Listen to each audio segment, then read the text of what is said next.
with us, Arlene, just to talk about some of the other stories today. There's a story on Twitter about Dippy the dinosaur and a Just Stop Oil protest. So this is a tweet actually from Just Stop Oil. 2 Just Stop Oil supporters arrested in Coventry. Victoria and Daniel arrested this morning after entering an exhibit and highlighting the threat new fossil fuels pose. So they were they were dealt with. I know. Dealt with somewhat rapidly there by the security guard. Quite harshly. Do we? But Phil, do we approve of that? Yes, we do. I mean, what are we going to say to our grandchildren when they say, "What did you do to stop climate change?" Well, I'm saying, do you approve of the security Yes, guard? I do. These are heroes. These are heroes. To me, these are heroes. We're not doing enough. Our grandchildren are going to turn to us and say, "Hang on, I'll just finish my point." No, I misunderstood. I thought you were saying you approve of the security guard. No, I approve of the activists. They need to draw attention to it.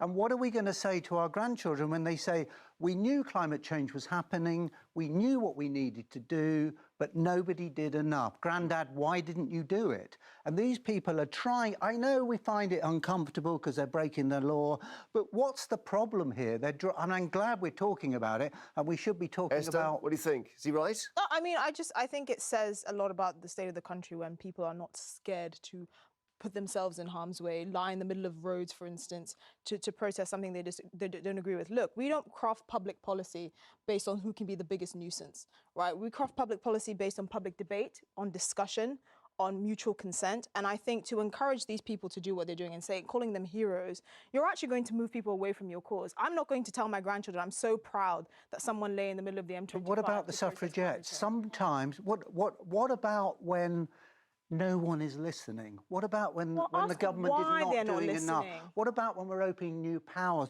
Arlene, what do you think of this? stations? Where are you on this? I feel that we need to allow protests, but they should be protests that are constant. And I admire people who do go to protest and maybe chain themselves to railings like the suffragettes. Yes. I don't believe putting people's lives in danger by closing roads and an ambulance can't get through. Sure. That's also destructive. But yes, we have to realise climate change is here and it is destroying the earth for our future generations. And we're not doing enough I'm to a stop grandmother and I will shout out loud about this. But the protests, I mean, if someone came and disrupted Guys and Dolls, I mean, I'd be cross. I'd be cross if they disrupted it, but I wouldn't be cross if they all came and silently stood there as a force, showing that they are doing something to say, I put my hand up and I am saying we need change. Be everywhere. Absolutely be everywhere.